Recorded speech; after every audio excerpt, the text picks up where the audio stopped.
from around the globe in sold-out arenas and humble churches,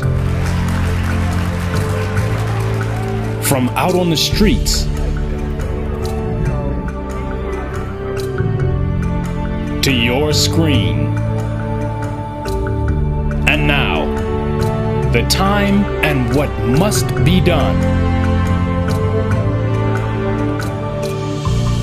On this edition of Farrakhan Speaks. Greetings to you. I am Minister Louis Farrakhan, National Representative of the Honorable Elijah Muhammad, that great preacher of freedom, justice, and equality to the black man and woman of America and the Western Hemisphere, and to the aboriginal people of the earth. He is the eternal leader of the nation of Islam and a warner to the government and people of the United States of America and the nations of the earth. By the grace of God, I am so pleased to be back before these cameras and microphones once again to bring you another part of a nation kneeling down before its record, and God saying, "And you will be requited for what you did." In the Bible, it talks about a time of betrayal. And I mentioned in last week's broadcast all the betrayals of the so-called friends of America, assassinating their friends. And there was one that I missed, maybe a couple, but I was in the former African nation of Zaire on my African tour.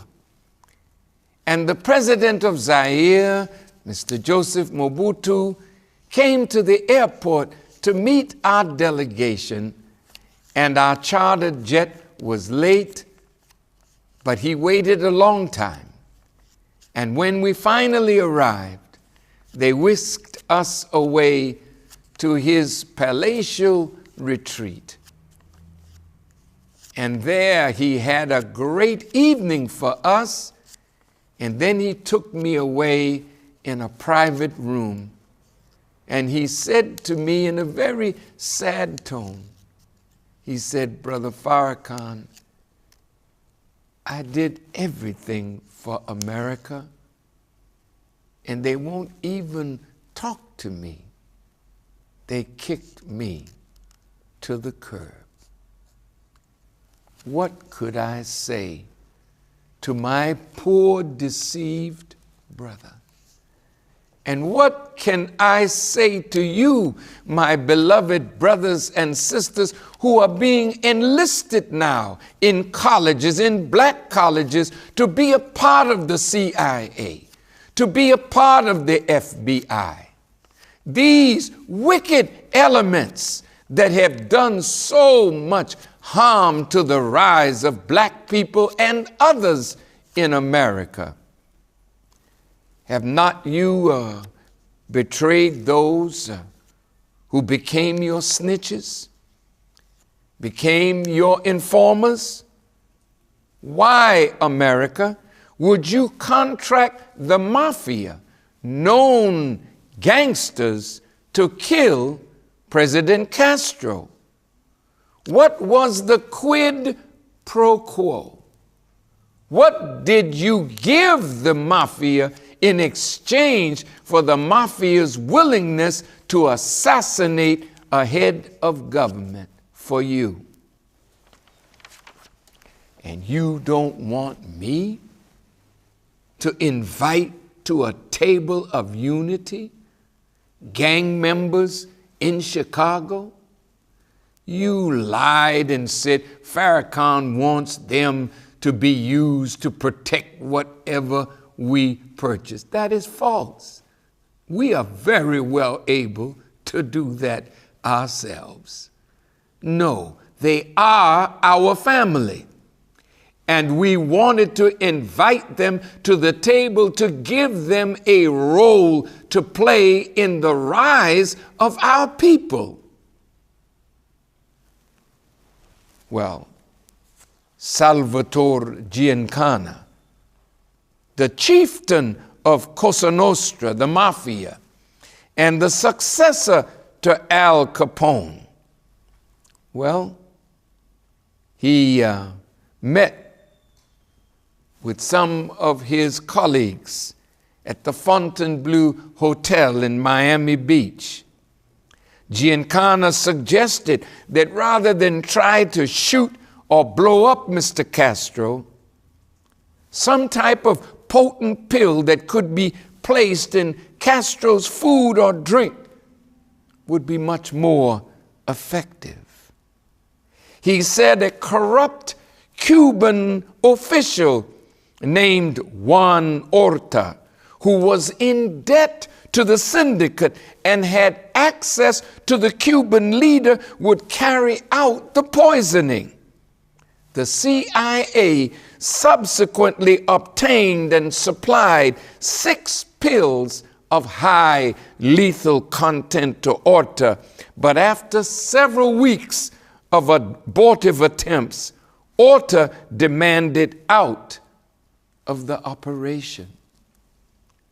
Are these kinds of wicked acts still being perpetrated by the FBI now? Because the FBI under J. Edgar Hoover in the Church Commission hearings, they brought home every wicked trick that they used to destabilize nations and put nations at odds with each other and people within nations at odds with each other. They brought those tricks home to America to use it among black organizations that were struggling to better the quality of life of black people in America. Well, you know, this Cuban official owed something to the syndicate. You that are listening to this broadcast, what do you owe? You that want to shorten your prison time for evil acts that you do, you would go to court and lie for those in authority to put your brother under the table or in a jail cell? Remember how he treats his friends. I feel sorry for you, snitches. I feel sorry for you that would do the bidding of your enemy and mine. But I warned you last week, what you planned for us, you've already planned it for yourself. All of this happened during the Kennedy administration. Additional proof of this is a book published in 2013 by journalist Bill Dean called Smooth Criminal. In it, he claimed that former President John F. Kennedy endorsed freeing rapists, drug dealers, and mafia hitmen from prison so they could attempt to murder communist leader Fidel Castro. He further says JFK didn't explicitly order the program, but was aware of the operation that allowed an ex-con to pretend to be a waiter at Castro's favorite restaurant in Cuba in order to slip the communist leader poison tablets. to my believing and beloved believers, be careful of where you eat.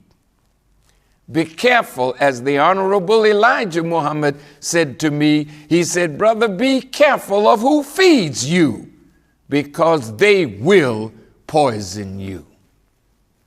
Well, if that's for me, that's for you that believe and want to help me in this great mission of the resurrection of our people. So don't eat out so much, and make it regular, so that a waiter can be slipped in to poison you and then vanish. Be wise and protect the life that Almighty God, Allah, has given us. America, those whom you were persecuting and prosecuting, the mafia, you would go to them and ask them to kill Castro. And the quid pro quo was something in return for what they did. Can we trust you? Can we say now, with the bombing in Boston, that you are telling the truth? We have many questions to ask you. And in the future broadcast, we're studying all that is being said, and we have many questions to ask, but we already know that you have created many lying wonders. Is this another one? What would make you close down a whole city? Even close airspace and put 9,000 soldiers of various organizations of security into Watertown? What made you act like that? Well, these are some questions, because you certainly had a deeper motive. Were some of your contractors present? Did they have backpacks on? We'll be back at that one. But I'm saying to the American public, you are always duped. They lie, and then they probe you with polls to see how many of you were caught up in the lie. You know, it's a terrible thing. I don't care what your political aspirations are, to make a bomb and kill people who have nothing to do with your political aspiration, but who would stand watching their families come through a finish line only to be killed and their legs blown off and other horrific wounds given to them. I noticed that the bombs didn't go off while the stars of the marathon, who complete their marathon between 2 hours and 2 hours and 40 minutes. But it was in the 4th hour, 9 minutes after the 4th hour, that the bombs went off, when the families of those who would take 4 hours would be at the finish line, cheering on their family members, rooting for the causes for which they were running. Well, we'll talk about this in a future broadcast. Satan deceived the whole world. Shouldn't you look behind everything that a natural liar speaks? If Satan deceived the whole world, don't you think we are in the world and can be deceived with lying wonders? You should wake up and look behind everything that a mischief-making liar brings before the American public through a controlled media. Satan is the father of lies. In the King James Version of the Bible, and by the way, some of you said, you here quoting the Bible. Yes, I am. And when I quote it, what you do, you go find what I quoted and see if what I'm saying is correct, but the exegesis of what I'm giving you is what God himself has taught the Honorable Elijah Muhammad. The Messiah is not a man that just knows the Quran. The Quran says of the Messiah, he will be taught the book and the wisdom, the Torah and the gospel. So do not be excited if I quote the Bible or the Holy Quran or the Old and New Testaments and the wisdom of these books, because that is the representation of the wisdom of the Honorable Elijah Muhammad. Jesus said unto some of the Jewish people to whom he was speaking, he said, if God were your father, you would love me. For I proceeded forth and came from God, neither came I of myself, but he sent me. I can say the same. I'm not before you of myself. He sent me to deliver this message. Jesus asked his listeners, why do you not understand my speech? Even because you cannot hear my word. And then in the 44th verse of that chapter, Jesus said, you are of your father, the devil, and the lusts of your father you will do. He was a murderer from the beginning and abode not in the truth, because there is no truth in him. When he speaketh a lie, he speaketh of his own, for he is a liar and the father of it. And because I tell you the truth, you believe me not.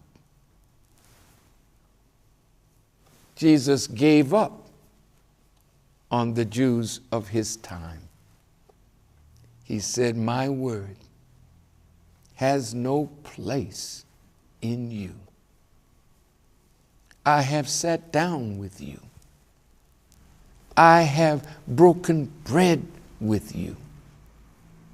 We have dialogue together, but what I say, it makes no difference.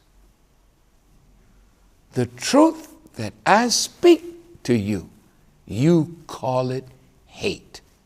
Farrakhan is a hater. Farrakhan is an anti-Semite.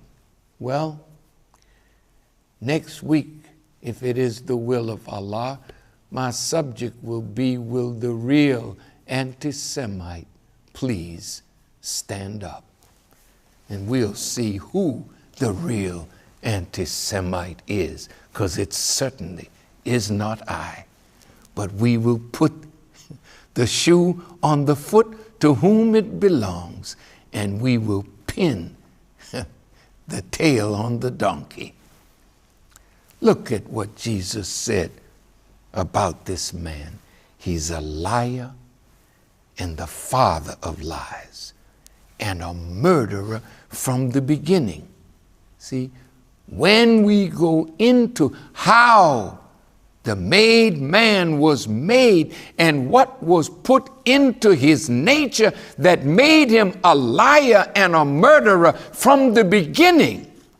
This will help you to understand yourself. And there's still a chance for you. But it is only the great Mahdi who can bring you out of the nature of your making and reshape you, that you may be fit to live in the Sabbath of the Lord. He said, I came to tell you the truth, and now you seek to kill me, a man that has told you the truth. See, when I read some of your filthy and vile language, this is what shows that you are bereft of argument. Well, let's go on, because these desert creatures are the ones that are in power in the Western nations, and you that are in the Middle East that are a part of the Babylonian Empire, I hope that you are not becoming a jackal, a hyena, a wild goat, or an owl, or a nocturnal bird of prey. I want you to look in the mirror as we go on. A desert, any area in which few forms of life can exist because of lack of water, permanent frost, or absence of soil. Synonyms are a wasteland, a barren wilderness. A desert is this kind of place because there's no life in it. Well, if you hide the truth and mix up truth with falsehood, water in the scripture is also symbolic of truth, because no life can exist without water, and no people can enjoy what God has made of them or made them to enjoy without truth. So we are told, call to the way of your Lord with justice and in good voice.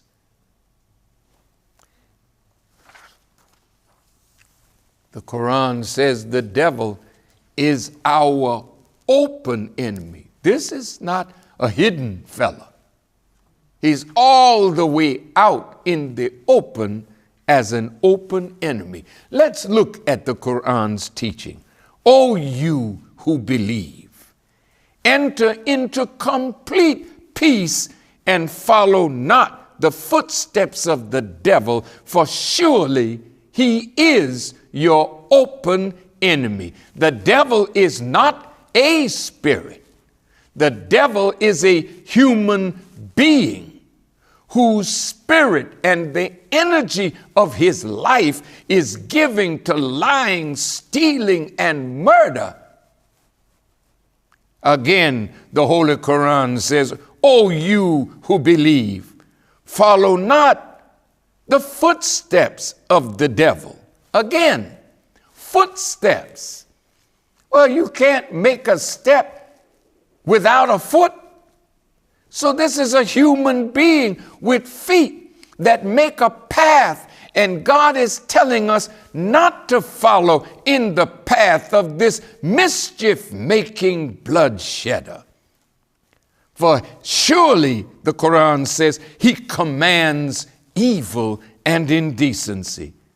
And then it goes on to say, and were it not for Allah's grace on you and his mercy, not one of you would ever have been pure. But Allah purifies whom he pleases, and Allah is hearing and knowing. And in another place in the Quran, in the 17th surah chapter, the 53rd verse, and say to my servants, speak what is best. Surely the devil sows dissensions among them. The devil is surely an open enemy to man. This is an admonition to his own servants or Muslims. The enemy is among us, sowing the seeds of dissension among us. The open enemy of us is among us, pitting one against the others. So believers, argue with the people with that which is best, and never curse people or enter into vile discussions. That is the way you must argue, because you represent God. The disbelievers, in the chapter called the disbeliever, look at how Allah revealed this. Say, he's telling Muhammad to say to the disbelievers, and I'm saying to you, disbelievers, O disbelievers, I serve not what you serve, nor do you serve him whom I serve, nor shall I serve that which you serve, nor do you serve him whom I serve. For you is your recompense, and for me is mine. I represent God. I represent the Christ. I represent the Messiah. I represent the Mahdi that is in the world. These are living men, anointed with power by the originator of the heavens and the earth, to end this world and to bring in a world of peace, freedom, justice, and equality, where we all can live together in peace. Now look at this picture of Uncle Sam as a snake wrapped around the world. Are you sure that the head of the snake is one that you wish to have as your friend? Do you think that he's a good counselor to you? Do you think that when he gets my talented brothers and sisters in music, in sport, and play, that he's giving you good counsel? Why do you always end up broke and broken, but your accountants go on to wealth and power? Your lawyers go on to wealth and power. Your agents go on to wealth and power, while you go to jail or to the grave with nothing. You've taken them for friends.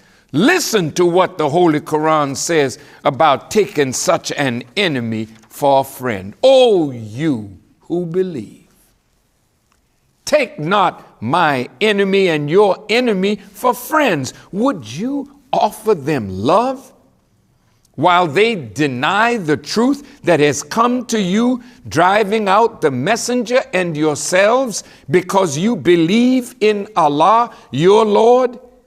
If you have come forth to strive in my way and to seek my pleasure, would you love them in secret? And I know what you conceal and what you manifest.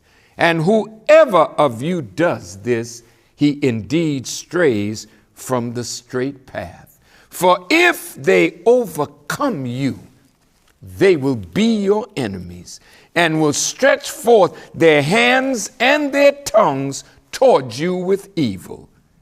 And they desire that you may disbelieve. I have met the great ruler of Qatar, the emir.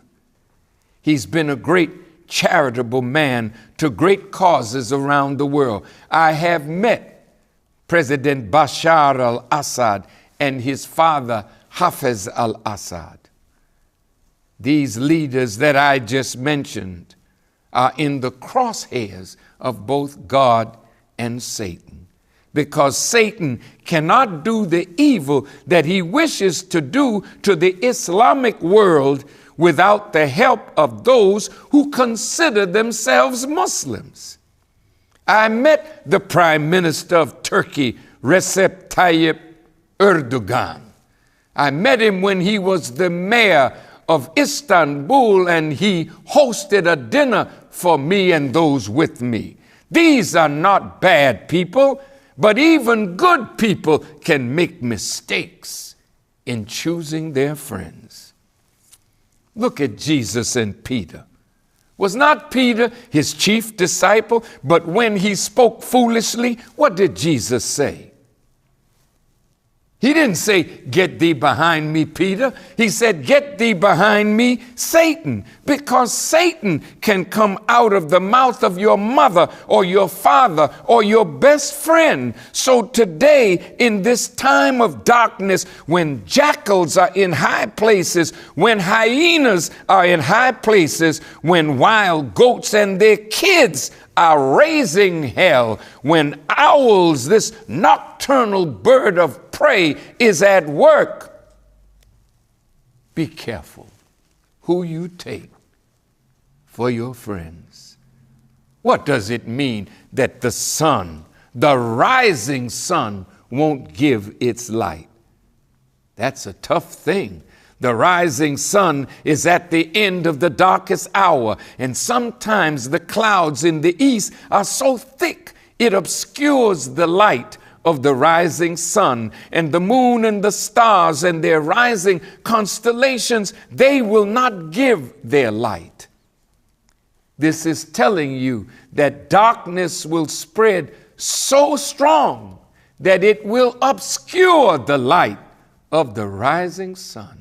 It will obscure the stars and their constellations and the moon. It's not talking about the star in the heaven or the sun. It's talking about the lights of divine scholarship and knowledge that are in the people. It will be covered. And even the light of your brother.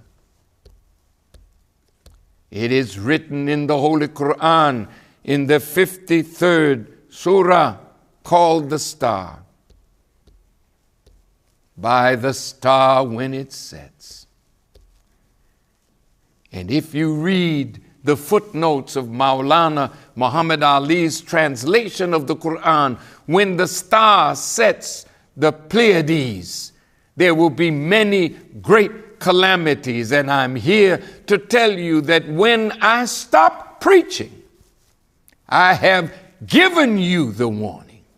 I have given you, by the grace of God, what must be done by the government of America, by us as black people, by the leaders and the people of the world. It's not on me anymore. After I have done my job, he will take me away from you, and then death and destruction will follow my absence.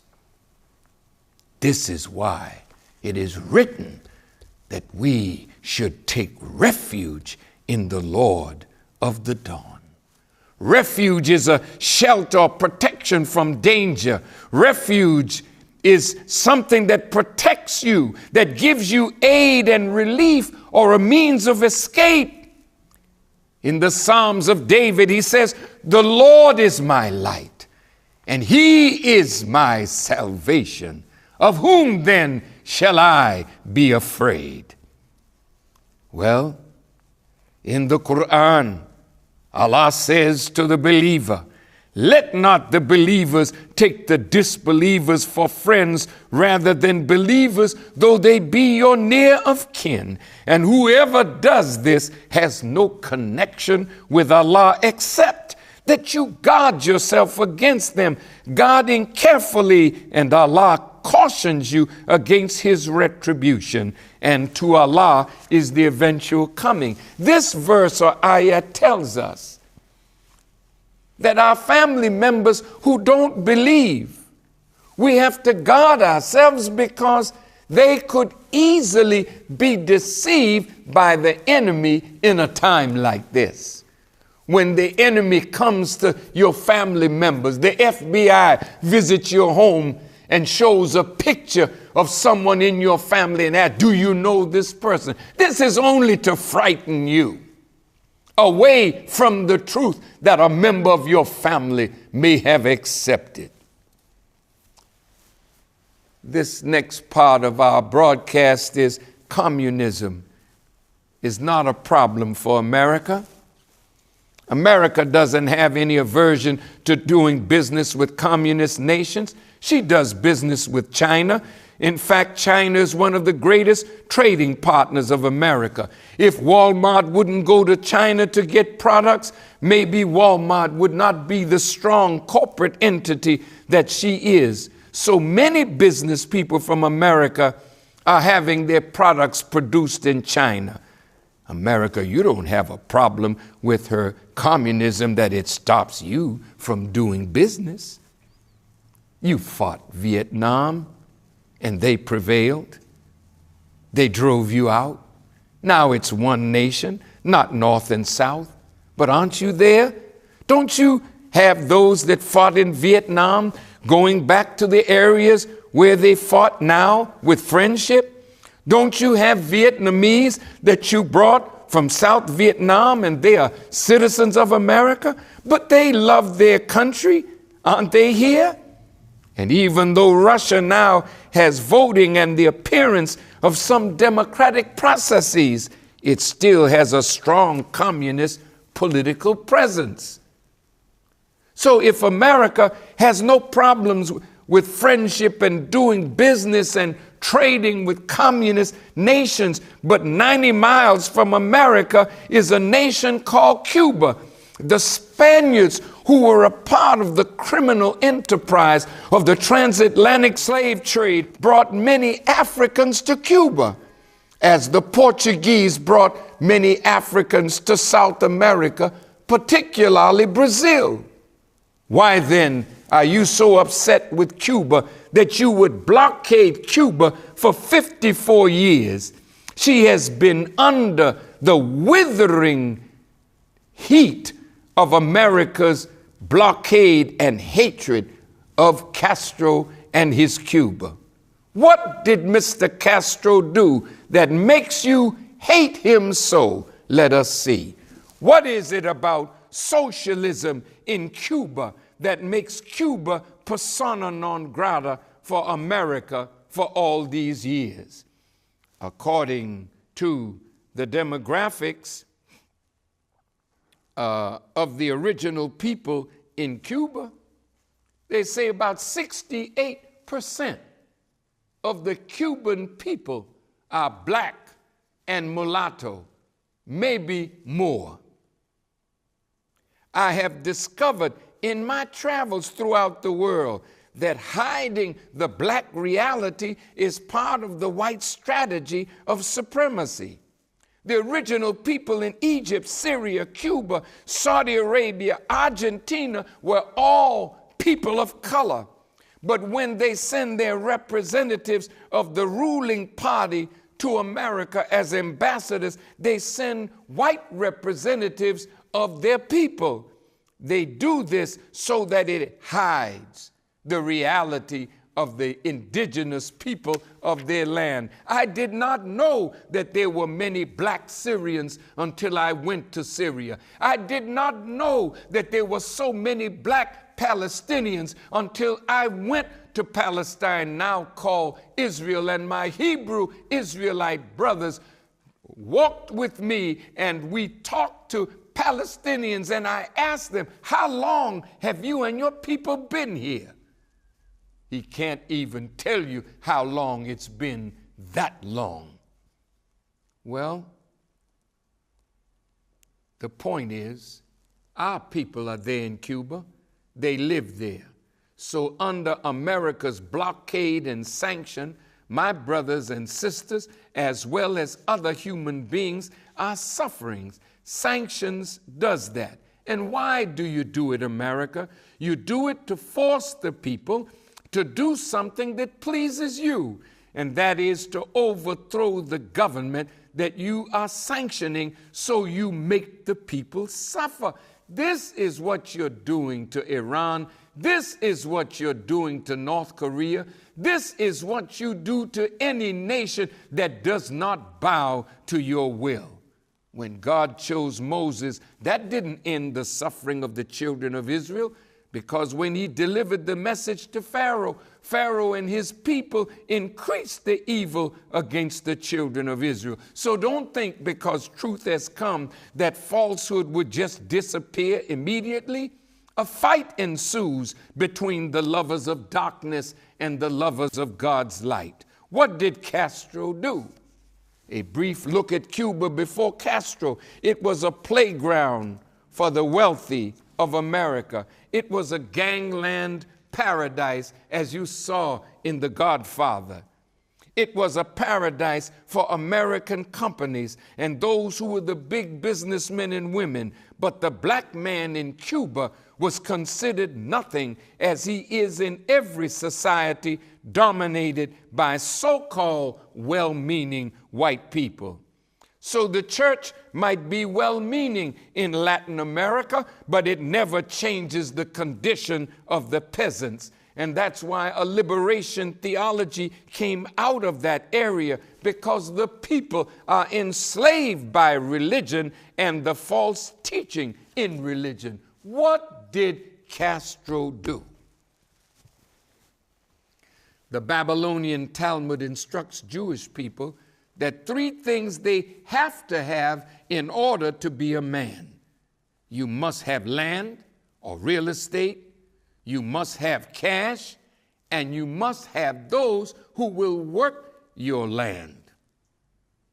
If you own land, then you must have those that work the land. Since you don't work the land, you are the owner.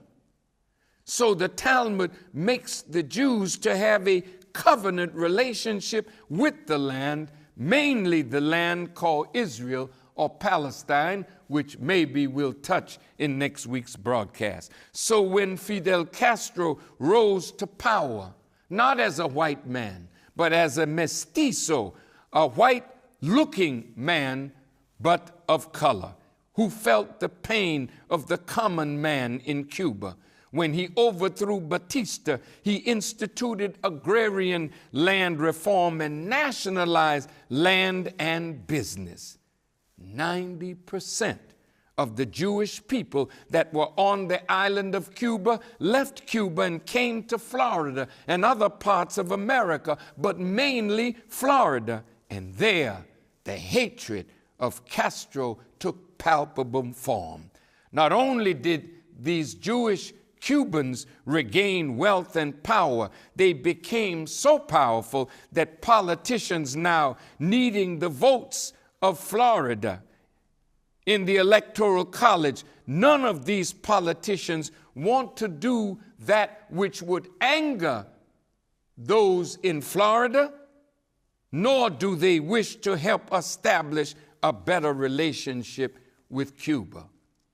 All Central America and South America is awake now, and they are angry with America, not only because of your treatment of them, but because of your treatment of Cuba. And if you want friendship with South America and Central America, you're going to have to adjust your policy towards Cuba. That is what you must do. The time requires it. In the book of Revelations, a dragon stood on the shore of the sea, and I saw a beast coming out of the sea. It had 10 horns and 7 heads with 10 crowns on its horn, and each head a blasphemous name.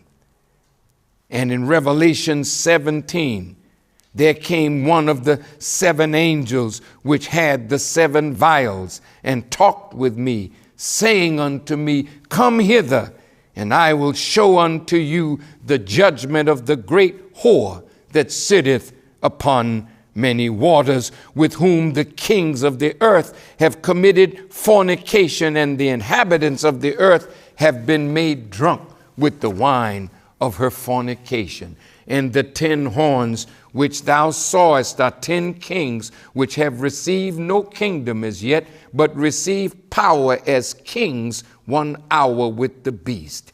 And the 10 horns which thou sawest upon the beast, these shall hate the whore, and shall make her desolate, and make it naked, and eat her flesh, and burn her with fire.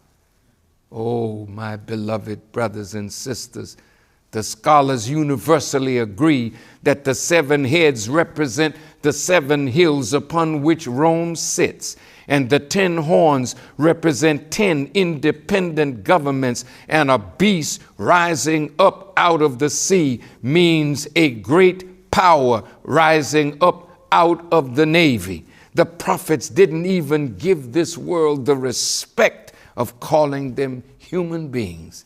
It called them beasts.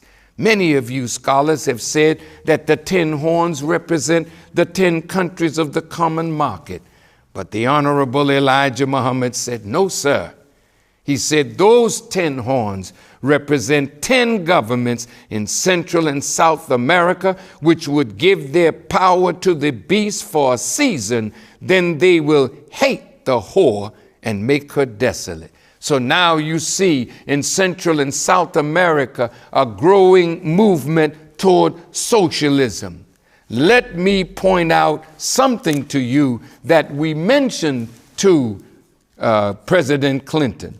If you really think American democracy is great as a Christian, then let your light so shine before men that they may see the good of what you represent and glorify your Father which is in heaven. But you are trying to force nations into your sphere, and this will get you hell and them hell with you. So they will accept you as a guide for them. Well, Castro's cry is socialism, and that is the fear of the Babylonian Talmudic Jews who own tremendous hectares of land, not only in Central and South America, but also in Africa and Asia and throughout the world. So socialism or communism is a doctrine they have to fight because it ends their wealth and their power. Wherever socialism rises, capitalism begins to die. The Honorable Elijah Muhammad said to me that communism or socialism is the last stage of Western governance before the entrance of the kingdom of God. So the international Jew is affected by the rise of socialism. So it is in their DNA to fight anything that will raise the common man. This is why they fight any voice that the little man will listen to. Jay-Z went to Cuba with his wife Beyonce, and they were beaten up by members of the Jewish-owned and controlled press. And I like his open letter song. He said, I done turned Havana to Atlanta. Boy from the hood, but got White House clearance. Politicians never did manure for me, except lied to me and distort history.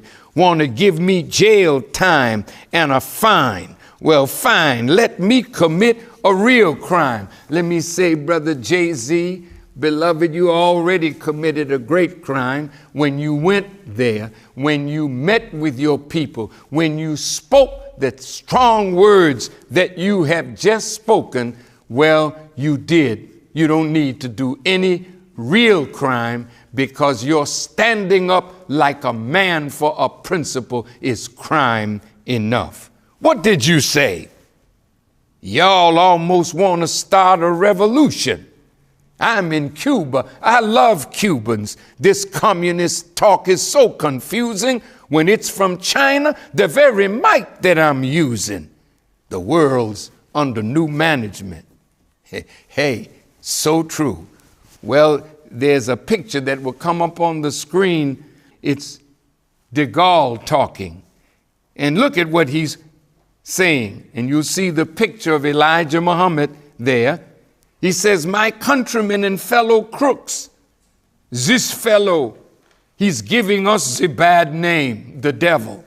We must liquidate him so that we can devote our time towards the development of a glorious future. And look who's in the picture. Elijah Muhammad, Nelson Rockefeller, Moshe Dayan, the young man that was over the Watergate Commission. Look, they had the nerve to put this in a magazine telling you that it is one man and his truth that is ending their world. Well, America, when you saw people coming from Europe and other places visiting Cuba, resting on the beaches of Cuba, bringing hard currency to the hotels of Cuba, out of Miami came sabotage, assassinations, terrible killings, blowing up airplanes filled with people. You did this. You sanctioned this. Blowing up hotels, killing tourists. You did this. So killing people is not something that you don't do. They, out of their love for Cuba, came to America. Cubans who love Cuba and lodged themselves in Florida to see what was being done against their Cuba by Cuban Americans, or as Gloria Estefan says, Jubans. What were the Jubans doing? They are busy. In a 2010 article entitled "The Silent War Against Terrorism" by Jane Franklin, dealing with the history of America's efforts to assassinate President Fidel Castro, she comments on the Cuban Five. She comments that there were over 600 attempts on the life of Fidel Castro. She comments on G2, the intelligence arm of the Cuban revolutionary people, who thwarted all of these attempts to assassinate Fidel Castro. And when Americans were invited to Cuba and they were shown all of the intelligence that these Cubans had gathered against American Cuban terrorists that were trained in Fort Benning, Georgia, trained in assassination, trained in sabotage, trained in how to make bombs, trained in making mischief. You trained them and sent them to do this evil and hid your hand as though you said or did nothing. Well, the Cuban Five are now languishing in prison. Gerardo Hernandez, Antonio Guerrera, Ramon Labuñino, Fernando Gonzalez, and Rene Gonzalez were tried, and convicted in Miami, where you know they could never get a fair trial. 14 journalists were used. 14 in Miami, paid by the CIA. Now an appeal to President Obama. President Obama, you are descendant from the people of light. This is what made you so attractive to the entire world. But you are surrounded by jackals, by hyenas, by nocturnal creatures, by wild goats, and they want to use you as the instrument of their wicked, wicked aim and policies and desire for the rest of the world. And if you don't follow their aim, they will try their best to assassinate you. I know you are in between a rock and a hard place, my brother. But God is still God. God protects me from them, and He will certainly protect you if you put your trust in Him.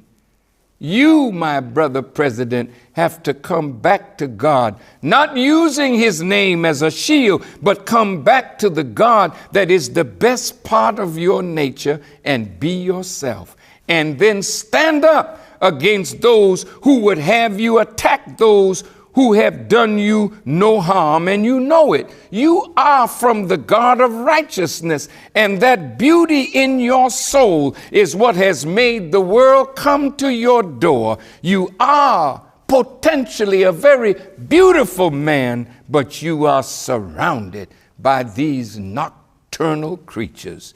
When President Obama was first elected, I gave a message entitled A New Beginning, President Barack Obama. And in that message, I appealed to the leadership of America not to hamstring the newly elected president once he is sworn in and assumes the power of the presidency. I shared with you then verses from the Holy Quran, chapter 7. And to Thamud, we sent their brother Saleh. And he said, "O my people, serve Allah. You have no God other than He. Clear proof has indeed come to you from your Lord. This is Allah's she-camel, a sign for you." And when they hamstrung the she-camel and revolted against their Lord's commandment and said, "Saleh, bring on us what you threaten us with if you are of the messengers." So the earthquake seized them, and they were motionless bodies in their abode. And as we see here, the wicked did hamstring Allah's she-camel, and forces within America at every turn are hamstringing President Obama from doing what I believe is deep within his heart to make America a better America and make the world a safer place to travel. Thank you for not following Israel's scientists. Thank you for asking the United Nations to investigate the charge that the Assad regime is using chemical weapons. Be warned, America. What is on the way to you is a great earthquake like it happened to Sodom and Gomorrah. I pray for you. I ask God to bless you, Brother President, and keep you from the snare of the nocturnal creatures that surround you. So in closing, America, you must advance a better policy toward Cuba. You must not follow the hatred of your friends in Florida. And to those of you who are Jewish, please remember that if you use your tremendous power and influence to guide America again into war, this will be the end of your power as a Jewish people and nation universally, and America will go down if she follows your errant, insane arrogance and guidance. Thank you for listening.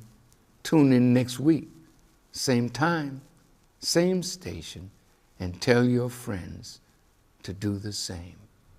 Assalamu alaikum. Brothers and sisters, please log on again next week and every week this year for the time and what must be done. Tell your friends, tell your family. Log on to noi.org every Saturday, 6 p.m. Central Time for truth, guidance, and unequaled love from the national representative of the Most Honorable Elijah Muhammad and the Nation of Islam, the Honorable Minister Louis Farrakhan. Pass on the word every Saturday at 6 p.m. Central Time at noi.org. The time and what must be done. Remember, to have Minister Farrakhan answer your questions, tweet them to @LouisFarrakhan, #AskFarrakhan. And to add this message to your library or as a gift for someone you love, go to store.finalcall.com.